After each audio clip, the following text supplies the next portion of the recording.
Imagine this. You're lying in bed, the room is dark, your phone screen illuminating your face as you casually scroll through Instagram, snickering to yourself here and there. You stumble across a particularly relatable meme and post it on your close friend's story. Captivated by this image, you go to investigate the assumed meme account only to realize it isn't, but rather an artist platform. The idea, style, and concept of internet art is something that has recently captured my attention, specifically the works from the artist I have just presented to you. Bones Gilmore, otherwise known as Bonezone, is an artist who caught my eye when I noticed the compositional resemblance of his work to image based internet memes. I'm sure y'all understand what I mean when I say meme influenced art, but what exactly is that?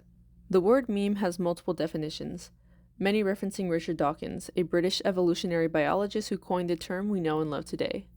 The word is a shortening of the Greek word mememe, translating to imitated thing. His understanding of the word considered memes as cultural equivalents of biological genes. Examples of this type of meme include melodies, catchphrases, fashion, and technologies, all of which have had instances of culturally significant moments that were later mimicked. So think Darwinian survival of the fittest, or rather, survival of the most imitated. Still, this definition doesn't satisfy the needs of this video, as we will be analyzing the image-based memes commonly seen on social media platforms like Instagram. Thankfully, Dawkins also agrees with us in the sense that his meme and the internet meme are sisters, not twins. The main difference being, instead of mutating by random chance before spreading by a form of Darwinian selection, internet memes are altered deliberately by human creativity.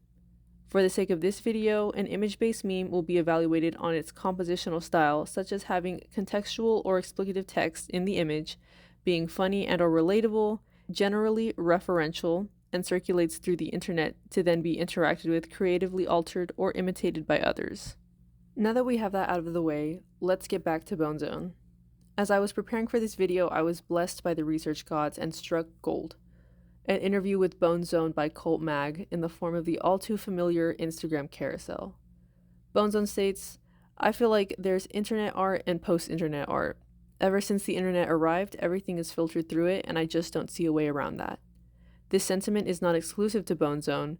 Kat Kate, a writer and critic of online civilization, argues that the term post-internet art has become meaningless as all art is post-internet art now.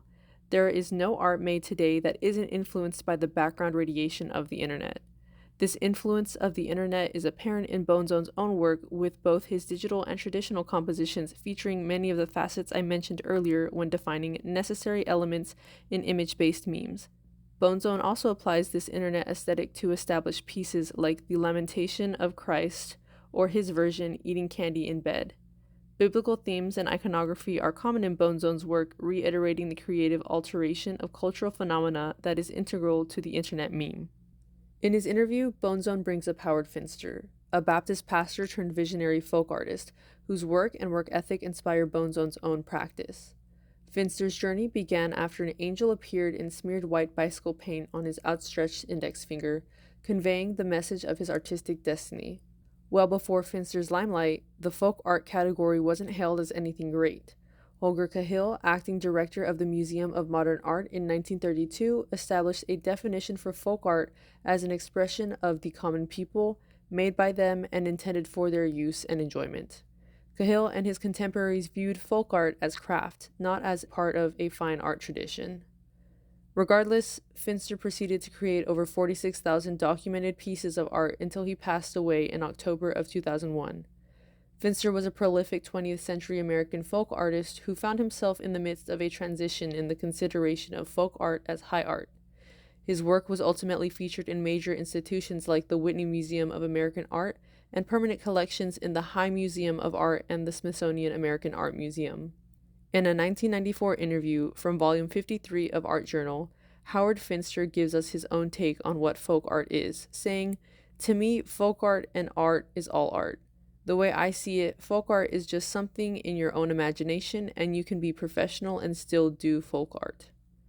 Bonezone is doing exactly this, pursuing art as his profession. He says, having your job be art making can feel crazy.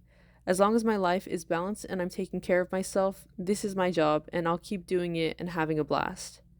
Bonezone recently collaborated with Matthew Bono, aka Matthew Premium. co-exhibiting at Exit Galleries in Boston, Massachusetts. He also frequently reminds his followers that his work is for sale on his website, proving the viability of Finster's idea of the professional folk artist.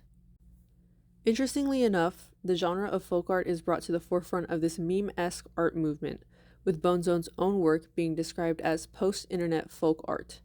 This brings into question how one should view this kind of art. Is it low art, being no different from the common image-based meme made to entertain the social media masses? Middle art, accessible but still intellectually stimulating, like the TV series Breaking Bad? Or high art, culturally significant, technically complex, and institutionally placed in museums or concert halls, historically exclusive to high society? Thankfully, Ting-Cho Lau, a philosophy professor at Villanova University, has already made an ameliorative analysis of this concept in his article, Rethinking Low, Middle, and High Art. He argues that the distinctions between each level of art are determined by the artwork's aesthetic accessibility to its perceiver. In other words, the viewer's aesthetic responsive capacity, ARC for short, to the artwork. Now you might be wondering, what in the heck even is an aesthetic responsive capacity? Once again, Mr. Lau has us covered with a definition of this concept.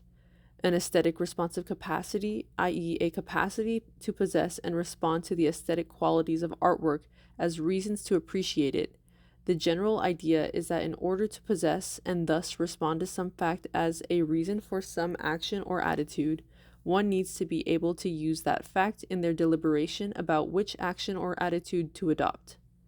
Essentially, you have to have an understanding of the elements that make a piece of artwork good, and if you know kind of situation. This knowledge allows you to thoroughly and thoughtfully interact with the pieces to get the full high art experience. By applying the ARC approach to the levels of art, you end up with this sort of formula.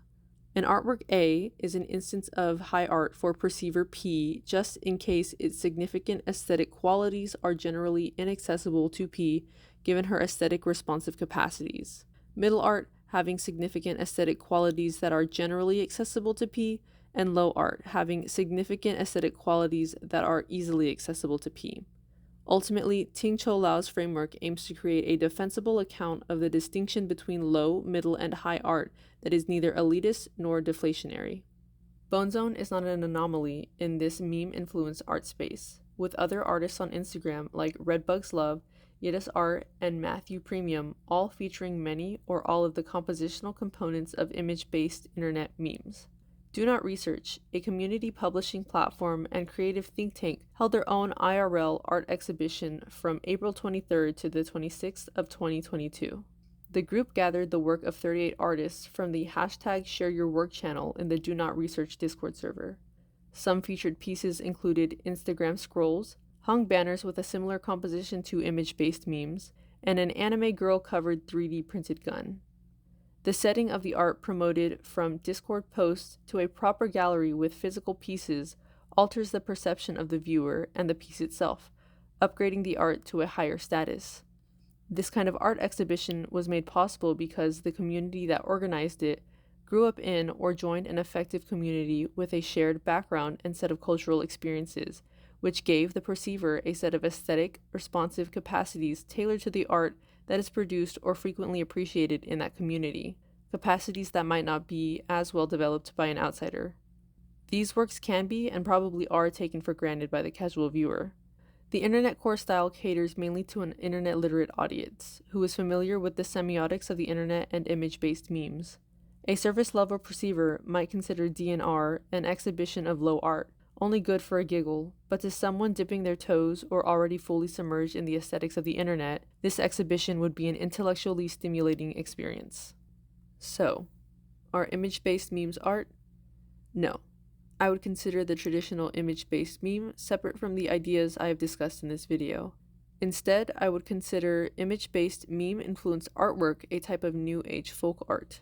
According to more modern definitions of folk art, from the article Folk Art as Communal Culture and Art Proper, Elizabeth de la Cruz states, folk artworks are widely varied art forms created by self-trained artists who often work with ordinary and recycled materials found in their own environs, in this case, the internet or social media, and work mostly outside of the art establishment, create primarily for themselves and for members of their immediate social groups, stylistic narratives and visions of the struggles and aspirations of daily or spiritual life.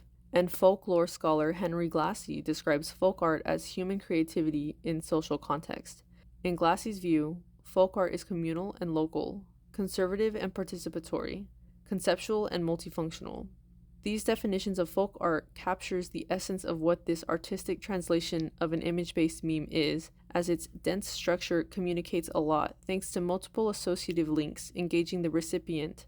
Memes are intertextual, elusive, self-referential, and dependent on extra contextual knowledge.